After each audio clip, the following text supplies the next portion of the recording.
বলছেন আর সাজিবের নিচে 7 শ্রেণীর ব্যক্তি ছায়া পাবে।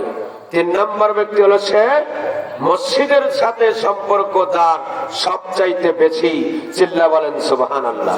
3 নম্বর ব্যক্তি কোন ছায়া থাকবে না,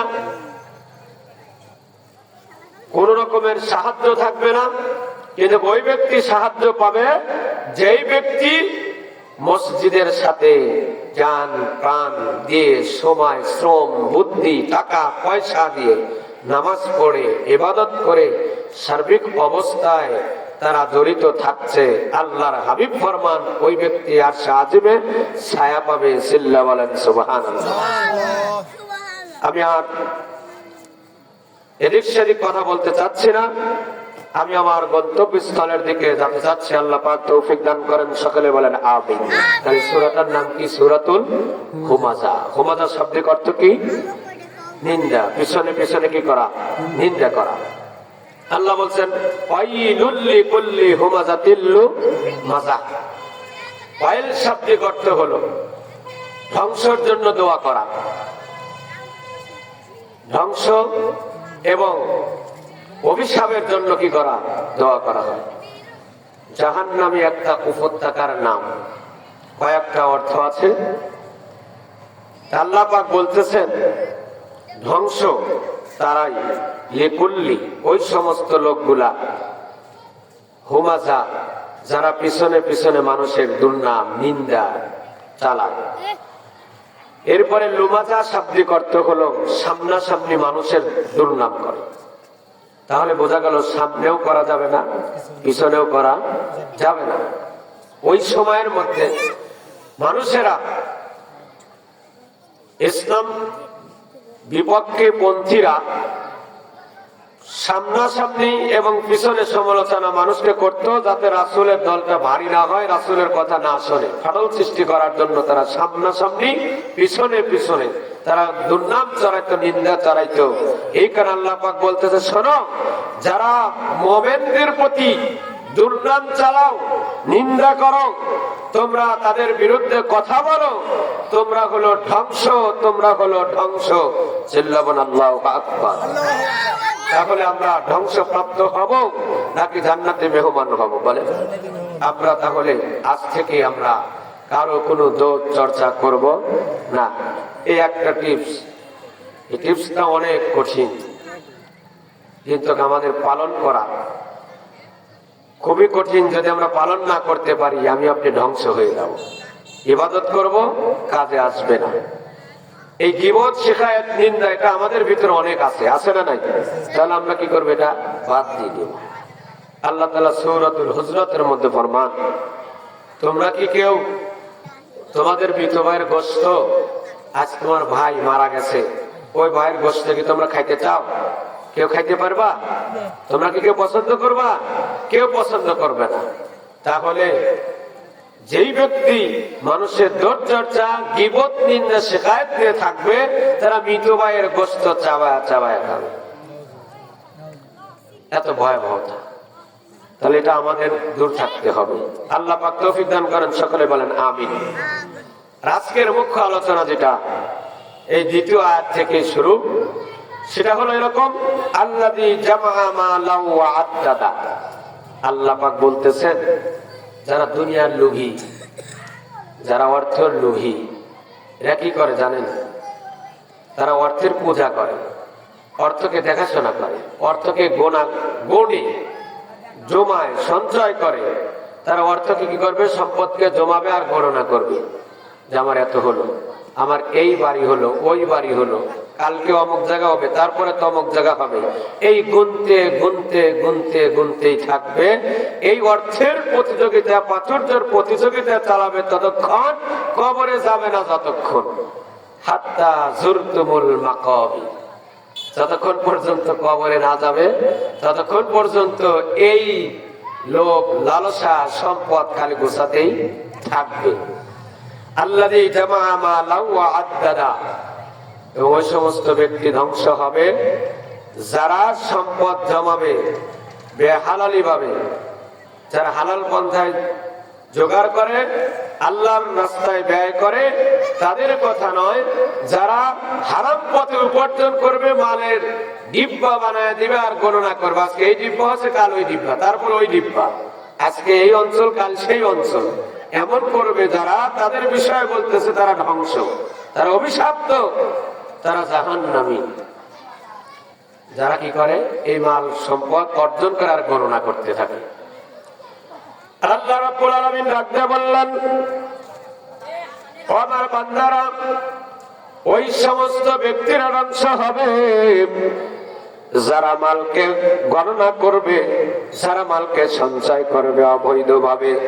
এই ব্যক্তিরা জাহান্নামী, এই ব্যক্তিরা কখনো জান্নাত যাবে না। নাউজুবিল্লাহ বলেন। আল্লাহ রাখতে বলে এদের অবস্থা কেমন জানো নাকি? এদের অবস্থা কেমন? আল্লাহ পাক ডাকতে বলে, ইয়াহসাবু, তারা ধারণা করে, তারা বিশ্বাস করে, তারা মনে করে, তারা মনে মনে চিন্তা করে, আন্না নিশ্চয় মালাহু, তার ওই সম্পদ, তার ওই অর্থ, তার ওই মাল, তার ওই জমাকৃত মাল, তারা চিন্তা করে, ইয়াহসাবু, অবশ্যই তারা চিন্তা করে, আমার ওই মাল, ওই সম্পদ যেটা আমি জোগাড় করলাম, যেটার আমি ডিব্বা বানা দিলাম, পাহাড় করলাম, রাত হলে গণনা করি, দিন হলে গণনা করি, এই যে সম্পদ আমি উপার্জন করলাম, তারা ধারণা করলো এই সম্পদ আখলাদাহু, তাদেরকে চিরজীবন বাঁচায়া রাখবে। চিল্লা বলেন নাউজুবিল্লাহ। আমাকে আমরণ করে রাখবে, আমার মরণ নাই। যদি কোনো সমস্যা হয়, এই টাকা দ্বারা সমস্যা দূর করে দেব। চিল্লা কর নাউজুবিল্লাহ। আমাকে মৃত্যু কখনো ধরতে পারবে না। আল্লাহ রাব্বুল আলামিন ডাকতে বলে, না এক সেকেন্ড আগেও না, এক সেকেন্ড পরেও না। কথা বলেন ঠিক কিনা? আল্লাহ পাক ডাকতে বলে, নাফরমান, যে চিন্তা, যে চেতনা নিয়া আজ তুমি আসো, নামাজে আসো না, ইসলাম তোমার ভালো লাগে না, যে চিন্তা চেতনার কারণে তুমি আজকে তুমি সম্পদের মোহে পড়ে আছো, এই সম্পদ একদিন না একদিন তোমার ধ্বংস হয়ে যাবে। এই সম্পদ তোমার কোনো কাজে আসবে না। কথা বলেন ঠিক কিনা? আমার ভাইরা, আল্লাহ পাক ডাকতে বলে, শোনো, এই যে তুমি চিন্তা করছো এই সম্পদ তোমাকে বাঁচা রাখবে না, না, এই সম্পদ তোমাকে কখনো বাঁচাবে না, এই সম্পদ তোমাকে বিপদ থেকে উদ্ধার করতে পারবে না। কারণ এই সম্পদ কোনোদিন তোমার কোনো কাজে আসবে না বিপদের সময়। আমার বন্ধুগণ, আমরা চলচ্চিত্রের একজন ব্যক্তিকে চিনি, তার নাম ছিল হলো রাজীব। এই ব্যক্তি ভিলেনের অভিনয় করত। ওই ব্যক্তির ক্যান্সার হয়ে গেল। সমস্ত ডাক্তাররা ভোট বসল, বসার পরে ডাকতে বললো, রাজীব খান, এই দুনিয়ার মায়া তোমার ত্যাগ করতে হবে, এই রোগ থেকে তোমাকে আর ফিরানো যাবে না। চিৎকার দিয়ে ডাকতে বললো, ডাক্তার মহোদয় শোনো, আমি যত সম্পদ অর্জন করেছি, আমার যা কিছু আছে, আমার সব তোমাদের দিয়ে দিব, বিনিময় আমার জীবনটা আমাকে দিয়ে দাও। ডাক্তাররা ডাক্তার বলে, না না, এ সম্পদ কখনো তোমাকে জান বাঁচাইতে পারবে না। তামাম দুনিয়া যদি তুমি আমাদেরকে লিখে দাও, এই জান আমরা দিতে পারবো না। কথা বলেন ঠিক কিনা? দিতে পারে নাই, চলে গেছে। আমরা থাকবো নাকি? আমরা চিরকাল থাকবো। এই সম্পদ আমাদের বাঁচাবে নাকি? বাঁচাতে পারবে না। সম্পদের মায়া, এত মায়া। আল্লাহ এই সম্পদ যদি আল্লাহর রাস্তায় সঠিকভাবে না পরিচালিত করি, এই সম্পদগুলো আমার আপনার সাপ বিচ্ছু হয়ে কামড়াতে থাকবে কবরের মধ্যে, জাহান্নামের মধ্যে কামড়াতে থাকবে। মানুষ বলবে, হায় আফসোস, আলেমরা এত চিল্লাইছে, যদি আমরা সেই কথাটা বিশ্বাস করে যদি আমরা আমল করে আসতাম, আজকে আমাদের এই দুর্দিন দেখতে আর হতো না। আল্লাহ পাক ডাকতে বলে, শোনো, ও আমার বান্দারা, নবীর উম্মত, চিন্তা করছো যে সম্পদ আমি জোগাড় করছি, এই সম্পদ আমাকে বিপদ থেকে বাঁচায়া দিবে না।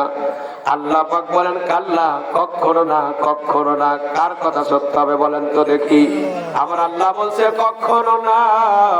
শয়তান বলে না, তোকে সম্পদ তোকে বাঁচায়া দিবে। আমার আল্লাহ বলে কখনো হবে না। কার কথাটা ঠিক হবে বলেন তো? জোরে একটা আওয়াজটা বলেন, কার কথা ঠিক হবে? আল্লাহ পাকের কথা আমার বিশ্বাস করতে হবে মনে প্রাণে। কথা বলেন ঠিক কিনা? আল্লাহ পাক বলেন কাল্লা, কখনো না, এই সম্পদ তোমাকে বাঁচাতে পারবে না। আল্লাহ বলেন লা ইউবাদান্না ফিল হুতামা, লা ইউবাদান্না, তোমাকে নিক্ষেপ করা হবে, ফালায় দেওয়া হবে, তোমাকে ঢিল ছোড়া হবে। ফিল হুতামা, তোমাকে ভস্ম করে ফেলবে, পুরায় সারকার করে ফেলবে, তোমাকে হুতামার মধ্যে ফালায়া দেওয়া হবে, তোমাকে হুতামার মধ্যে দেওয়া হবে, পুরা সারকার করে দেওয়া হবে, এমন এক জায়গায় ফালায়া দেওয়া হবে, নিক্ষেপ করা হবে। ওই আল্লাহর বান্দা, আল্লাহ পাক ডাকে বলতেছে বান্দারে, তুমি মনে করছো আসলে কিন্তু তা হবে না। আমি এই তোমাকে একদিন জাহান্নামের মধ্যে নিক্ষেপ করব, তোমাকে ঢিল ছড়ব, যা তোমাকে পুরা সারকার করে ফেলবে। আল্লাহ পাক ডাকতে বলে ওয়ামা আদরাকা মাল হুতামা, ও নবী তুমি কি জানো সেই ভস্ম করে ফেলবে, পুরা সারকার করে ফেলাইবে সেই জায়গাটা কি? আপনি কি জানেন নাকি, চেনেন নাকি? সেই হুতামাটা কি? কে বলতেছে বলেন তো দেখি? কাকে বলতেছে? আল্লাহ রাসূলকে বলতেছে। আপনি জানেন নাকি সেটা কি? আল্লাহ পাক নিজেই উত্তর দেন, নারুল্লাহিল মুকাদা। আল্লাহ পাক যাকে বলেন সেটা এমন একটা আল্লাহর প্রজ্বলিত আগুন। আল্লাহ পাক যাকে বলেন আল্লাতী তাত্তালিউ আলাল আফইদা, এমন একটা প্রজ্বলিত আগুন, এই আগুনটা মানুষের হৃদয় পর্যন্ত পৌঁছায়া যাবে, তাপ দিতে থাকবে, পোড়ায়া দিবে, সারখার করে দিবে। ওই আল্লাহর বান্দারা তখন চিন্তা করবে, আল্লাহ এই সম্পদ কেন আমি জোগাড় করলাম? এই সম্পদ যদি আমি না গোছাইতাম, আজকে আমার এই জাহান্নামে আসা লাগতো না। কথা বলেন ঠিক কি? আল্লাহ বলেন আমার আল্লাহর কথা সত্য। আমার আল্লাহ ডাকতে বলে না, তোমার হৃদয় আত্মা সেদিনকে কেঁপে উঠবে।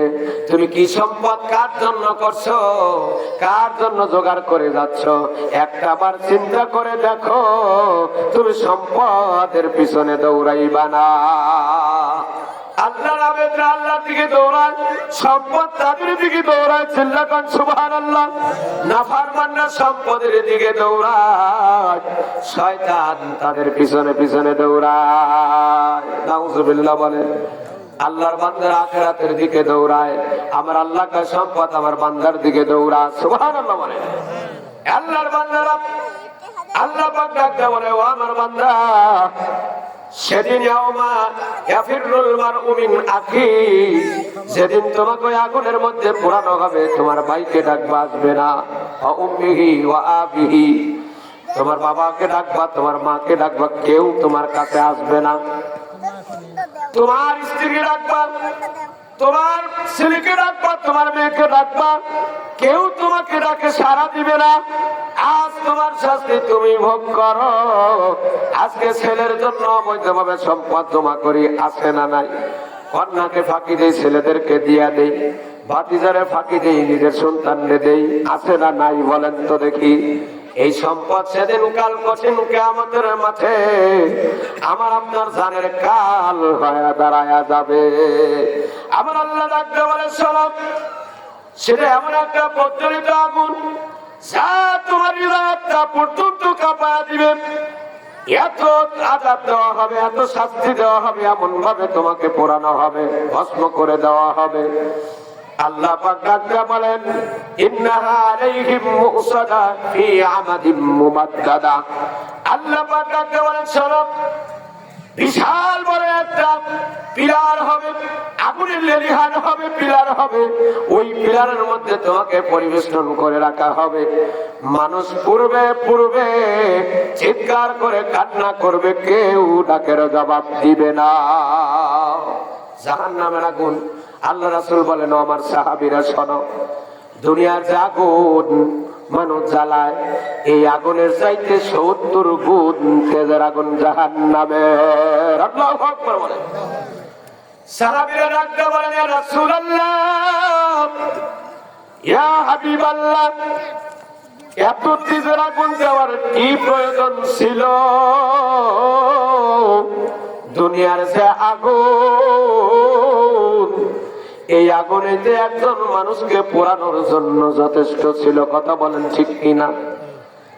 আল্লাহ পাক কেন এত কষ্ট দিবেন, এত কেন দিব্য আমাকে আপনাকে শাস্তি দান করবেন? ওই মালিক এত রহমান, ওই মালিক সেদিনকে কহার রূপ কেন ধারণ করবে? আমার আল্লাহ ডাকতে বলে, বান্দা, দুনিয়ার জীবনে আমি তোমাকে সময় দান করেছিলাম, আমার নাফরমানি করেছো, মানো নাই। আমি আল্লাহ পাক নাফরমানকেও খাবার দিছি, ইমানদারদেরকেও খাবার দিছি। কিন্তু এমন একটা দিন আসবে, নাফরমান আর বেঈমান ইমানদাররা আলাদা হয়ে যাবে। সেদিন কি করা হবে? উপায় থাকবে না। এই যে সম্পদ, আজকে আমি আপনি সম্পদের পিছনে পড়ে ফজরের নামাজটা কামাই দিলাম, নামাজের মধ্যে আসলাম না। এরপরে আমি আপনি কাজ করতে গিয়ে জোহরের নামাজটা কামাই দিলাম, আসলাম না। আসর আসলাম না, মাগরিব আসলাম না, ইশা আসলাম না। এই দুনিয়ার জীবন আমি আপনি আনন্দের মঞ্চে কাটায় দিলাম। এই এখন আপনি আনন্দ করতে করতে হারাম খাইতে খাইতে হারাম করবে, কবরে চলে গেলাম। আমার আল্লাহ ডাকতে আরাম কর, দুনিয়ার জীবনে তোমাকে ছেড়ে দিলাম, আমি কিছুই বলবো না। কিন্তু এমন একটা দিন আমার কাছে আসবি, আমি আল্লাহ সেদিন তোকে মজা দেখায়া দিব।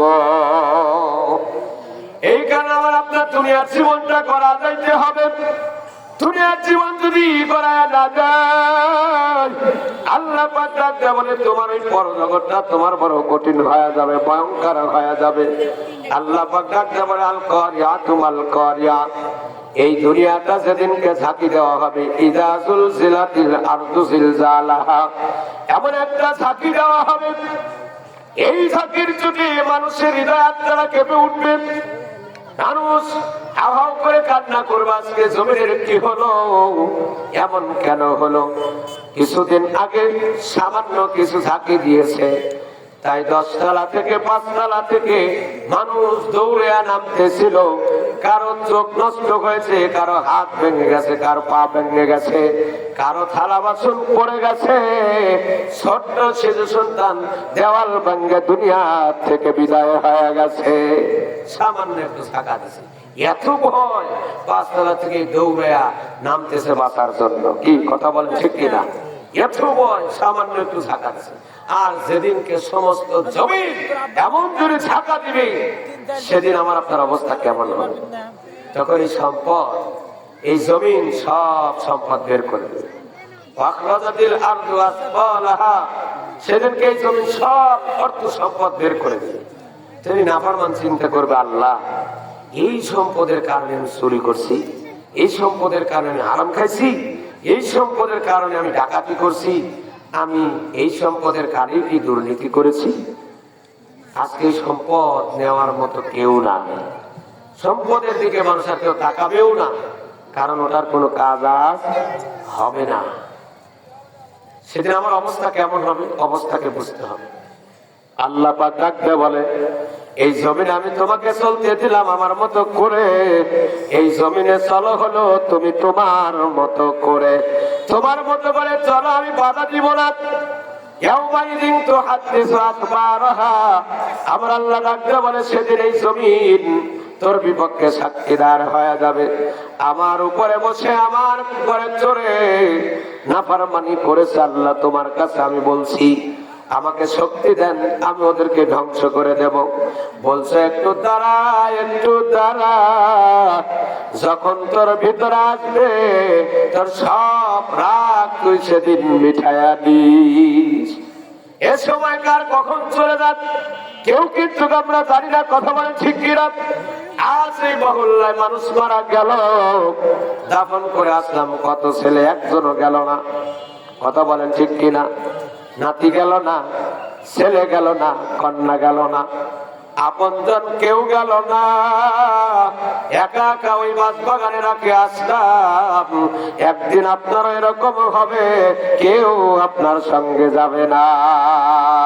কথা বলেন ঠিক কিনা? এই কারণে আল্লাহ পাক ডাকতে বলেন, ওলাস আমি সবার কসম খায় বলতেছি, সময়কে কদর করো। এই সময় চলে গেলে আর কখনো তুমি পাবে না। আজকে এটা একটা জান্নাতের একটা বাগান, এই বাগানে যদি কেউ না আসে, এইটার নাও কপালে থাকতে পারে। কথা বলেন ঠিক কিনা? আজকে এই চেয়ারে যে বসছেন, 2 বছর আগে তার বাবা এখানে বসা ছিল, মসজিদের মুয়াজ্জিন ছিল, চেয়ার ঠিকই আছে, আল্লাহর বান্দা না। এই চেয়ারটা তার ছেলের জন্য বরাদ্দ হয়ে গেল। আবার একটা দিন আসবে, এই ছেলে দুনিয়া থেকে চলে যাবে, আর একজনের জন্য চেয়ার বরাদ্দ হয়ে যাবে।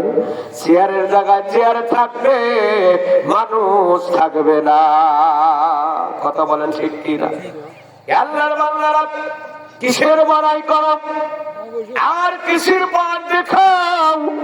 আল্লাহ পাক ডাকতে বলে, শোনো, এই সময় যদি তোমার চলে যায়, আর কোনদিন এই সময় তুমি পাবে না। আমার আল্লাহ এর কারণে বলতেছেন, ইতিহাসগুলো তাকায় দেখো, তুমি ইতিপূর্বে এই সময়গুলোকে তাকায় দেখো। কত বাদশা ছিল, নমরুদ ছিল, ফিরাউন ছিল, হামান ছিল, কারুন ছিল, আবু জেহেল ছিল, উতবা সাইবা ছিল, কত বাহাদুরি করছে।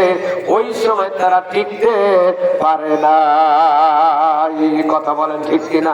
তোমার আর কতটুকু পার হয়েছে, কি ক্ষমতা দেখাও? আল্লাহ পাক ডাকতে বলে, ওই সময় থাকতে কদর করো, সময়কে মূল্যায়ন করো। এই সময় যে এত দাম, এত দাম, সময়কে যদি সময়ের মতো মূল্য না দেওয়া হয়, তোমার জীবনটাই বড় বরবাদ হয়ে যাবে। আল্লাহর বান্দা আল্লাহকে রেখে রেখে বলে, আল্লাহ আমি সংসার চালাইতে পারি না, আমাকে সংসার চালানোর জন্য একটু ব্যবস্থা করে দেন। আল্লাহর পর তাওয়াক্কুল, আল্লাহর বান্দা কাজ করে সংসার চালাইতে পারে না, আমার আল্লাহ রাব্বুল আলামিন একটা ব্যবস্থা করে দিলেন। বান্দাকে আমার আল্লাহ একটা স্বর্ণের টুকরা পাওয়া দিলেন। আল্লাহু আকবার। এই ব্যক্তি স্বর্ণের টুকরা নিয়ে রাস্তা দিয়ে যায়, যাওয়ার পর দোকান করে জিজ্ঞাসা করে স্বর্ণকারদের দোকানে, ও ভাই আমার একটা স্বর্ণ আছে, এটা তুমি ক্রয় করে নাও। স্বর্ণটা দেখে বলে, না এর মূল্য আমরা দিতে পারবো না। আর এক দোকানে গেলেন, বললেন না আমিও মূল্য দিতে পারবো না। আর এক দোকানে গেলেন, কেউ মূল্য দিতে পারে না। বলল, তোমরা বাজারে যত স্বর্ণকার আছো, সবাই মিলে আমার এই স্বর্ণটা ক্রয় করে নাও। সবাই এক বাক্যে ডাকতে বলে, না না, আমরা সকল স্বর্ণকার মিলাও এই স্বর্ণ ক্রয় করতে পারবো না। আল্লাহু আকবার বলে, আরেকটু জোরে বল, আল্লাহু আকবার। তোমরা এতগুলো লোক মিলাতে পারবে না, এটা দিয়ে আমি কি করব, কোথায় নিয়ে যাব? স্বর্ণকাররা একটা বুদ্ধি দিয়ে দিল, এই জামানার বাদশা যিনি, তার কাছে যান, হয়তো বা আপনাকে তার মুনাফা দিতে পারবে। আল্লাহর বান্দা চলে গেলেন বাদশা নামদারের কাছে। বাদশা, আসসালামু আলাইকুম। ওয়ালাইকুম আসসালাম। বলল, আমার কাছে একটা স্বর্ণের টুকরা আছে, এটা আপনি নেন, বিনিময়ে আমাকে কিছু দেন। হাতে নিয়ে দেখেন, এর বিনিময়ে দেওয়ার মতো আমার কোনো ক্ষমতা নাই।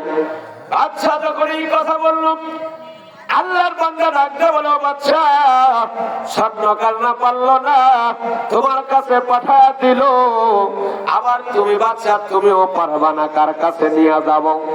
অত কিছু বুঝি না, অতএব আপনি এই স্বর্ণটুকু রাখেন আর আমাকে বিনিময়ে কিছু দিয়ে দেন। বাদশা চিন্তা করলো, সঠিক মুনাফা না দিতে পারলে বেঈমানি করব না, কারণ এই জামানার বাদশার মতো বাদশা না, সিটার না, ঘুম মেরে খায় না, চুরি করে না, ডাকাতি করে না, ব্যাংক লুট করে না। ওই ব্যক্তি মুসলমান বাদশা রাখতে বলতেছে, যাও আমার এই যে গোডাউন আছে, টাকা ভর্তি গোডাউন, এই গোডাউন 3 ঘন্টা সময় তোমাকে দেওয়া হলো। কয় ঘন্টা? 7 পারো বের করে নাও। 3 ঘন্টার মধ্যে যত পারবা গোডাউন খালি করবা, পৌঁছে দেওয়ার দায়িত্ব আমার। আর 3 ঘন্টা যখন পার হবে একটা পয়সাও বের করতে দেওয়া হবে না। আল্লাহর বান্দা চিন্তা করলো 3 ঘন্টা সম্পূর্ণ গোডাউন খালি করে ফেলা দেব, আর সব নিয়ে আমার বাড়িতে গোডাউন তৈরি করে দেব, খালি ঘর থেকে বের করবো পৌঁছা দেওয়ার দায়িত্ব বাচ্চা। উনি চিন্তা করলো গোডাউনটাকে কত বড় একটু দেখে নি। উনি হাঁটতেছেন, হাঁটতে হাঁটতে দেখতেছেন একটা শাহী বিছানা। কি আছে বলেন? কি আছে? শাহী একটা বিছানা, বাদশার বিছানা। জীবনে শুয়েছি খাটের পার, মাটির পার, এত সুন্দর জায়গা তো দেখতে পাই নাই। উনি একটু বসছে, এত আরাম, এত শান্তি, বাচ্চা এত সুন্দর জায়গায় বাচ্চা আরাম করে। চিন্তা করছে 1 ঘন্টা ঘুমাবো, 2 ঘন্টায় অনেক টাকা বাইর করবো। কয় ঘন্টা ঘুমাবে? 1 ঘন্টা। 2 ঘন্টা বয়ে কি করবে? গোডাউন খালি করবে। আল্লাহর বান্দা ঘুমায় গেছে। কি করেছে? ঘুমায় গেছে। দারোয়ানকে ঠিক করে দিছে 3 ঘন্টার 1 সেকেন্ড পার হলে কিছু যিনি বের করতে না পারে, যদি বের করে তোমার কল্লা চলে যাবে, চাকরি চলে যাবে। আল্লাহর বান্দা ঘুমায় গেছে। 1 ঘন্টা ঘুমাবে, 2 ঘন্টা অনেক কিছু বের করে নিবে। আল্লাহর বান্দা এই তামান্নায় আশায় ঘুমায়া যায়। আল্লাহর বান্দা এমন ঘুমাইছে 3 ঘন্টা পার হয়ে গেছে। এত মজার ঘুম, এই ঘুম তো দিতে পারিনি। এত সুন্দর বিছানা, আল্লাহর বান্দা ঘুমায় গেছে। এই মজার ঘুম ঘুমাইছি, আসি দুনিয়া আসিয়া চুরি করতে মজা লাগে, মিথ্যা কথা বলতে মজা লাগে, নামাজ না পড়তে বড় মজা লাগে, শীতের মধ্যে ওযু করতে বড় কঠিন, আরামের বিছানায় ঘুম পাড়তে কত মজা। কথা বলে ঠিক? হাইরে মজা রে। আলেমরা পাগল হয়েছে, মুসল্লিরা পাগল হয়েছে, ওরা নামাজ পড়ে পাগল, আর আমরা কত জ্ঞানী আরাম করতেছি। এই কথা বলেন ঠিক কিনা? নাফরমানদের কথাই হলো এটা যে হুজুর পাগল হয়েছে, অত দূর থেকে আইসা আজানের নামাজ পড়ানো লাগতেছে, আর আমরা কত সুন্দর করে ল্যাপ তোষক গাই দিয়া আরামে বউকে জড়া ধরে শুয়ে আছি। আমাদের কি আরাম আছে না নাই? এটা কি আরাম? কি ওই ব্যক্তির মতো ঘুমায় গেছে আরামের সাথে।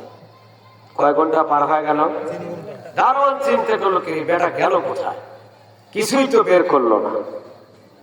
সময় কয় ঘন্টা? দারোয়ান চিন্তা করলো বেটা গেল কোথায়। দারোয়ান তালাশ করতে করতে যায় দেখে এমন ঘুম ঘুমাইছে শাহী বিছানায়, বান্দারে খবর আর নাই। যখন একটা আঘাত করেছে এই বেটা 3 ঘন্টা পার হয়ে গেল, সাথীর সাথে আচানক ভাবে ঘুম ভেঙে যায়।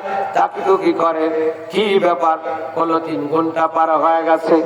তাই নাকি? দেখে যাহা আসলে তো 3 ঘন্টা পার হয়ে গেল। সাথের সাথ ওই গোলামকে জড়ায় ধরে, ভাই আমি একজন অসহায় মানুষ, আমার তো কিছুই বের করতে পারি নাই, তোমার আমি পাওটা ধরে জড়ায় ধরে কাঁদলাম, আমাকে একটা বস্তা টাকা বের করতে দে, তা না হলে আমার আপনজন আমার ছেলে সন্তানেরা কিছুই পাবে না। দারোয়ান ডাকতে বলে, ও ভাই 3 ঘন্টা সময় দিছিলাম, যত পারবা নিবা, পৌঁছে দেওয়া যাত্র আমার, কিন্তু 3 ঘন্টা পার হয়ে গেল, আর কিছুই দিব না। আল্লাহু আকবার বলে। ওই বেচারা কাঁদতে কাঁদতে আসি বাচ্চার কাছে, ডাকতে বলে, বাচ্চা নন্দন আমি তো বড় অসহায়, আমার ছেলে মেয়ে তো বড় ক্ষুধার্ত, আপনি যদি আমাকে কিছু দেওয়ার সুযোগ না দেন, যদি আপনি আমাকে কিছু না দেন, তাহলে আমার তো বড় করুণ অবস্থা হয়ে যাবে। বাচ্চা ডাকতে বলে, শোনো, তোমার কাছে আমি বেইনসাফি কোনো কাজ করি নাই, তোমাকে আমি সময় বেঁধে দিয়েছিলাম, আমার সব সম্পদ যদি তুমি নিয়ে যাইতা আমি তোমাকে একটু বাধা দিতাম না। তোমার সময় শেষ হয়ে গেছে, আর এক মুহূর্তেও তোমাকে আমি রাখবো না, আর এক টাকাও তোমাকে আমি বার করতে দিব না। দূর হয়ে যা, দূর হয়ে যা। আল্লাহর বান্দা আফসোস করতে করতে, কান্না করতে করতে চলে গেল। কান্না ছাড়া, আফসোস ছাড়া আর কিছু উপায় নাই। আল্লাহ রাখতে বলে, হে বান্দা নাফরমান শোন, 60 থেকে 65 বছর তোর জীবন, এই জীবন তোকে দিলাম। 60-65 বছর তুই ঘুমায়া কাটাবি, না খেলে কাটাবি, না ইবাদতে কাটাবি, না চুরি করে কাটাবি, না মিথ্যা বলে কাটাবি। এ দায়িত্বটা হলো তোর।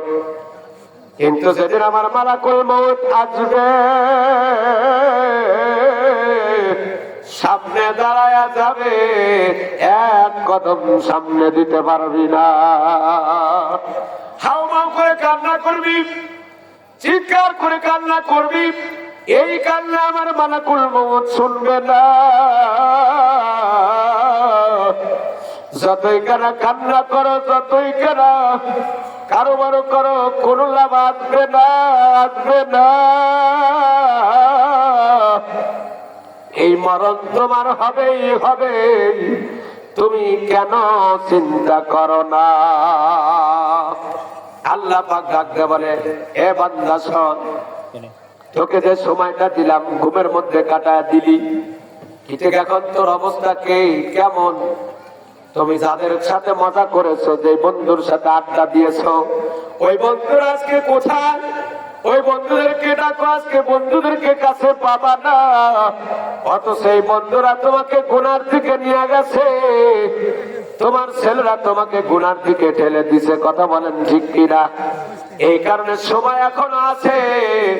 এ আমার মা, এ আমার বোনের, আমার বাবাজিরা, আল্লাহর কাজ করে, কোরআনে আমল করে এরপর কবরে যায়, নচেত কিন্তু কবর জায়গা ভালো না। ওই যে শোধ নিবি, কবর আসো, প্যারেড করা হবে, কবরটা সরে যাবে, নাফরমানি কবর। এমন করে চাপ দিবে, একটা হাত আর একটা হাড়ের মধ্যে ঢুকে যাবে, তছনছ হয়ে যাবে। অবস্থাটা কেমন হবে একটু চিন্তা করে দেখে।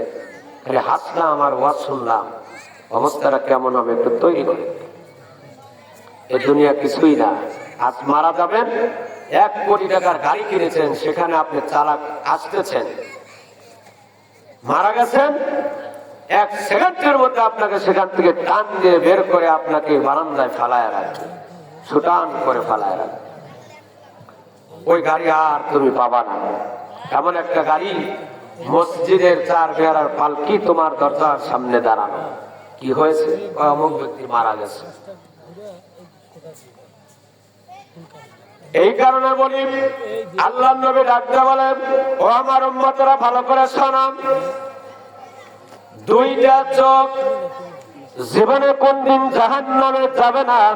এই 2টা চোখ যদি আমি আপনি তৈরি করতে পারি, আল্লাহ রাসূলের হাদিস সত্য, আমার আপনার জন্য জান্নাত ওয়াজিব হয়ে যাবে। চিল্লাকান সুবহানাল্লাহ। জান্নাত আমরা চাই কি চাই না? আমল করে না, না আমল করে। কথা বলেন কি করে? না আমল ছাড়া। আল্লাহ রাসূল ডাকতে বলে, 2টা চোখ কখনো জাহান্নামে যাবে না, তাদের জন্য জান্নাত ওয়াজিব হয়ে যাবে। চিল্লাকান সুবহানাল্লাহ। এই 2টা জানার দরকার আছে না নাই? একটু জোরে বলেন, আছে না নাই? 1 নাম্বার হলো ওই চোখ, যেই চোখটা আমার আল্লাহর ভয়ে কান্না করেছে, গভীর রাতে উঠেছে, যায় নামাজ বিছায়া মুসল্লায় দাঁড়ায়া যায়, আর গুনার কারণে কান্না করে, আল্লাহ আমি তো তোমার বড় নাফরমান, কত গুনাহ করে ফেলেছি, আমি তো একজন জাহান্নামের আসামি, তোমার এই কবরের আযাব আমি সহ্য করতে পারবো না, আমাকে তুমি মাফ করে দাও, আমার কিন্তু উপায় নাই। আল্লাহ ডাক দেখো, ওই চোখ, যেই চোখটা আমার ভয়ে কান্না করেছে, ওই চোখের ফোঁটার পানি এ ফেরেশতারা একটু তোরা হেফাজত করে রাখ। আমার ওই বান্দার চোখের পানি নাকের ডগায় আসার আগে আমি আমার আল্লাহ আমি আমার ওই বান্দাকে আমি ক্ষমা করে দিলাম। চোখের পানি নাকের ডগায় আসার আগে আমি আল্লাহ মাফ করে দিলাম। আমার ওই বান্দা জান্নাতি জান্নাতি জান্নাতি চিল্লাকাম সুবহানাল্লাহ। আমার বান্দা আমার ভয়ে কান্না করে, জাহান্নামের ভয়ে কান্না করে। আমাকে দেখে নাই, জাহান্নামকে দেখে নাই, এরপরেও কান্না করে। আমার বান্দাকে আমি ক্ষমা করে দিলাম, মাফ করে দিলাম। গভীর রজনীতে উঠে আল্লাহকে, একমাত্র আল্লাহকে ডাকে। তামাম দুনিয়ার মানুষ ঘুমায় গেছে, আল্লাহর মুমিন বান্দা ওযু করে আল্লাহর জন্য দাঁড়ায় যায়। সব মানুষ ঘুমায় গেছে, দুনিয়ার সব মানুষ ঘুমান। আল্লাহর মেহমান, আল্লাহর বন্ধু, আল্লাহর বন্ধু আল্লাহর সঙ্গে কথা বলবে। নামাজে দাঁড়া গেছে, ডেকে ডেকে বলে, আল্লাহ তুমি দেখো আমার স্ত্রী ঘুমা আছে, ছেলে ঘুমা আছে, বাপ মা ঘুমা আছে, গ্রামবাসী ঘুমা আছে, কেউ ওঠে না। আমি তোমার গোলাম, তোমার দরবারে ঠান্ডা দিয়ে দিলাম। আল্লাহ আমাকে মাফ করে দেন, আমাকে মাফ করে দেন। আপনি যদি মাফ না করেন আমার আর উপায় থাকবে না। আমার আল্লাহ ডাকতে বলে, যা যা যা,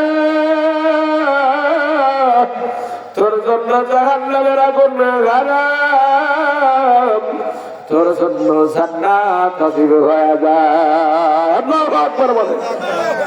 আল্লাহর হাবিব ডাকতে বলে, একটা গাভীর থেকে আপনি দুধ দহন করেছেন, এই দুধ কিন্তু কই গাভীর পানের মধ্যে আর ঢুকানো সম্ভব না।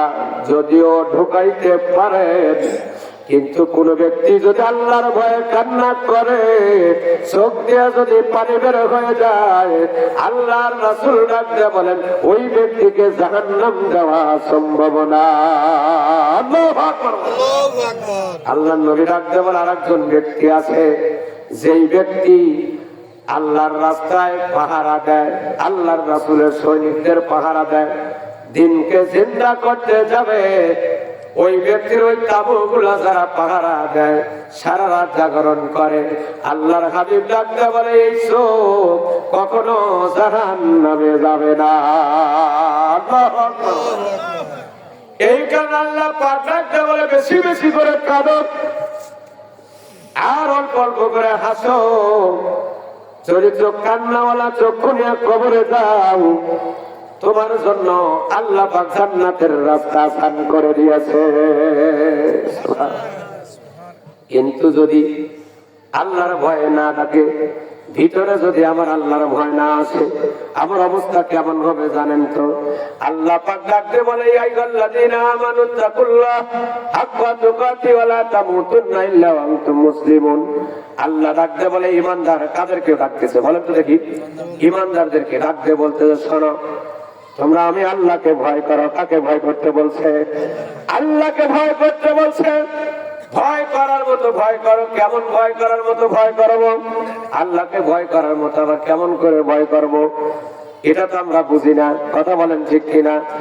আল্লাহ পাক ডাকতে বলছে, আমাকে ভয় করার মতো ভয় করো, আর মুসলমান না হয়ে কখনো কবরে আসিও না, মরিও না। কেমন ভয় আল্লাহকে করবে একটা আমি ছোট্ট দৃষ্টান্ত দেই, একটা উদাহরণ আমি আপনাকে দেই। আল্লাহ পাক বলেন, ইয়া আইয়ুহাল্লাযীনা আমানু, আল্লাহ পাক ডাকতে বলেন, হে ঈমানদাররা শোনো, ইত্তাকুল্লাহ, আমাকে ভয় করো। কাকে ভয় করার কথা বললো? আল্লাহকে ভয় করার কথা বললো। কেমন ভয়? আপনি ধরেন মরু প্রান্তরে রাত্রি একা একা যাচ্ছেন, মাল সামান নিয়ে রাত্রি যাচ্ছেন, হঠাৎ করে আপনাকে ডাকাতের দল ধরে ফেললো, কেউ নাই সেখানে আল্লাহ ছাড়া। ডাকাতের দল যখন আপনাকে ধরলো, কেউ ঢেগার ধরে, কেউ ছুরি ধরে, কেউ চাকু ধরে, কেউ কামান ধরে, কেউ আপনার বুকের উপর বইছে, কেউ হাতের উপর বইছে, কেউ আপনার পায়ের উপর বইছে। বলেন তো আপনার অবস্থাটা কেমন? আপনার হৃদয়টা কেঁপে উঠছে, চিকন ঘাম ঘেমে গেছে যে আমি আজকে শেষ, এখান থেকে আমার আর বাঁচার উপায় নাই। কথা বলেন ঠিক কিনা? বাঁচার উপায় নাই, একমাত্র আল্লাহ ছাড়া কেউ বাঁচাবে না। ওই সময় যদি আমার আল্লাহ তাআলা কোনো কৌশল দিয়ে আপনাকে বাঁচায়া দেয়, বলেন তো দেখি ওই রাস্তায় জীবনে আর কোন দিন আপনি রাত্রিতে যাবেন? কেন যাবেন না বলেন তো দেখি? কিসের ভয়? ডাকাতের ভয়। আজকে একদিন জান বাইছে আইছি, আবার যদি ধরা পড়ে আজকে আর দেখাই নাই, ওকে দড়ি দিয়ে বাইতে টাইলে হেসলে ওখানে নেওয়া যাবে না। কেন আছে? ডাকাতের ভয়। ডাকাতের ভয়ের কারণে ওর রাস্তা বন্ধ হয়ে গেছে, ডাকাতের ভয়ের কারণে রাস্তা চেঞ্জ হয়ে গেছে, আর এক রাস্তা দিয়ে যাবে, ওই রাস্তা দিয়ে যাবে না। যদিও সে চায় যে না, আমি যদিও আমার বাড়িতে পৌঁছাতে হয় ওই রাস্তায় যাব না, না হয় আমি এই জায়গা ঘুমাবো, তা ওই রাস্তা দিয়ে যাবো না। কি কথা বলেন ঠিক কিনা? রাস্তা হওয়ার জন্য শর্ট হয়ে আসলো, অথবা ভিন্ন রাস্তা বেছে নিল। কার ভয়ে? ডাকাতের ভয়ে। মানুষ যদি আল্লাহর ভয় করতো, আল্লাহর কসম করে বলতেছি, ওই ব্যক্তি কখনো ঘুমের ঘরে থাকতো না ফজরের আযান শুনে। ঠিক। ওই ব্যক্তি স্ত্রীকে বলতো তাড়াতাড়ি আল্লাহ কিন্তু আমাকে ধরবে। কারণ ডাকাতের সাথে আল্লাহর শক্তি কম নাকি? হ্যাঁ, তাহলে আরো কেমন ভয় করতে হবে বলেন তো, একটু চিন্তা করে দেখেন। আপনার ভিতরে যদি আল্লাহর ভয় ঢুকত, ওয়াল্লাহি তাল্লাহি বিল্লাহি, আল্লাহর কসম করে বলতেছি, দড়ি দিয়ে বেঁধে স্ত্রী ছেলে মেয়ে আপনার পিঠের উপর চড়েও আযানের সময় আপনাকে ওই খাটের সাথে রাখতে পারতো না। চেংটি দিয়ে ছুটে লাফ দিয়ে চলে এসে আল্লাহর রাস্তায়, আল্লাহর ঘরে আপনি হাজিরে দিতেন। এই কথা বলেন ঠিক কিনা? ডাকাতের ভয় আপনার রাস্তা চেঞ্জ হয়ে গেল, অথবা রাস্তা শর্ট হয়ে গেল, আল্লাহর ভয় আপনার কিছুই হলো না। আল্লাহর ভয় আপনাকে নামাজ আনতে পারলো না, সুদ থেকে বাঁচাতে পারলো না, ঘুষ থেকে বাঁচাতে পারলো না, মিথ্যা থেকে বাঁচাতে পারলো না। কি ভয় কিসে? তাহলে আল্লাহকে বলছে, ঈমানদার আমাকে ভয় করো। ঈমানদার ব্যক্তিটা আল্লাহকে ভয় খায় না। একটা ইমাম সাহেব মসজিদের কমিটিকে যতটুকু ভয় পায়, আল্লাহকে ততটুকু ভয় পায় না। একজন ব্যক্তি একজন রাজনীতি দলকে যত ভয় পায়, আল্লাহকে তত ভয় পায় না। যদি ভয় পাইতো, একজন এমপি যদি বলে ডাইনে যা ডাইনে যায়, বামে যা বামে যায়, কথা কম ঠিক কিনা? এমপির কোন কাজের ওয়ারাত করতে পারে না। যদি ওই ব্যক্তির আল্লাহর ভয় থাকতো, এমপির মতো যদি আল্লাহকে চিনতে পারত, ওই ব্যক্তি আল্লাহর ভয় এমপিকে সাথে সাথে বৃদ্ধাঙ্গুল দেখায়া দিত, বলতো না তোর কারণে আমি আল্লাহকে খুশি করতে পারবো না, বেজার করতে পারবো না, তোকে আমি ভয় পাই না, ভয় পাই আমার আল্লাহকে। শয়তানকে মানুষ ভয় পায়, আল্লাহকে মানুষ ভয় পায় না। শয়তান বলে বাঁকা রাস্তায় আমরা চলে যাই, আল্লাহ বলে মসজিদে আমরা মসজিদে যাই না। কত মানুষ চায় চলে বসে তাকে দেখি, দুই চোখ দিয়ে দেখি, আর আফসোস করি আল্লাহ মসজিদে এত লোক না, ফারমানি জায়গার মধ্যে লোকের অভাব নাই। এই কারণে বলে আল্লাহ পাক ডাকতে বলে, ঈমানদাররা বেঈমানদেরকে বলে নাই, অমুসলিমদেরকে বলে নাই, ঈমানদারকে ডাকতে বলে, ও ঈমানদার ইত্তাকুল্লাহ, আমি আল্লাহকে ভয় করো, ভয় করার মতো ভয় করো। ওই যে ডাকাতকে ভয় করলেন যেমন, তার চাইতেও কঠিন ভাবে ভয় করতে হবে কাকে? আপনি একটা মিথ্যা বললেন, আল্লাহকে ভয় করতে হবে না। আমার আল্লাহ দেখে, আমার আল্লাহ শোনে, আমি মিথ্যা বলতে পারবো না, আমি ঘুষ খাইতে পারবো না, আমি মিথ্যা বলতে পারবো না, সুদ খাইতে পারবো না, আমি ইসলামী ব্যক্তিদের দুর্নাম করতে পারবো না, আমি ইসলামিক দল ছাড়া আর কোন দলকে সাপোর্ট করবো না। ইমানদারের কাজ হলো এইটা। কথা বলেন ঠিক কিনা?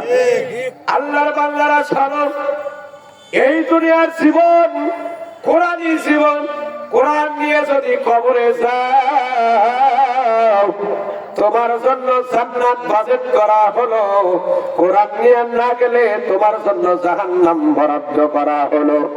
আল্লাহ পাক আরেকটা এই শব্দের মধ্যে বলে দিল, আয়াতের মধ্যে আরেকটা কাজ বলে দেয়, মুসলমান না হয়ে কখনো মরবি না। কি বলছে? মুসলমান কাকে বলে? মুসলমান কোন জগতের হালুয়া? এটা আবার কেমন মুসলমান? আমরা তো সবাই মুসলমান, দাবি করি কি করি না, কথা বলেন ঠিক কিনা? মুসলমান কাকে বলে আজকে আমার বুঝতে হবে। এই আয়াত কত পীর মাশায়েখ টান দিল, কত বক্তা টান দিল, আজকে আমাদের ভিতরে বুঝ আসলো না। কারণ হলো একটা ব্যাখ্যালে শুনি, এক কান্দে শুনি আর এক কান্দে বের হয়ে যায়। আল্লাহ পাক ডাকতে বলে মুসলমান না হয় মরবি না। তাহলে মুসলমান হব না, আমরা মরবো না, এরকম নাকি? না, মরণের কিন্তু গ্যারান্টি নাই। বোঝা গেল আমার মুসলমান সার্বিক অবস্থায় থাকতে হবে। কথা বলেন ঠিক কিনা? মুসলিম শাব্দিক অর্থ হল আত্মসমর্পণ করা, স্যালেন্ডার হওয়া। আত্মসমর্পণ আবার কি? স্যালেন্ডার আবার কি? আমি আপনার সাথে পাছার ধরলাম, আমি পারলাম না, তখন আমি স্যালেন্ডার হব। ভাই ছাইড়াতে আমি কিন্তু পারলাম না, কথা কোন ঠিক কিনা? এর নাম হলো স্যালেন্ডার। তখন আমি যখন স্যালেন্ডার হলাম, তখন কিন্তু আপনি বলবেন আমি যা বলি তাই কিন্তু তোর শুনতে হবে, কারণ তুই কিন্তু আমার সাথে পেরে উঠোস নাই। চিন্তা করে দেখেন, চীন আর বাংলাদেশ যুদ্ধ লাগলে, অথবা ভারত আর বাংলাদেশ যদি যুদ্ধ লাগে, কোন রাষ্ট্র পারবে অস্ত্রের দিক দিয়ে? বলেন তো দেখি। ভারত পারবে, চীন পারবে, বাংলাদেশ পারবে না। কথা বলেন ঠিক কিনা?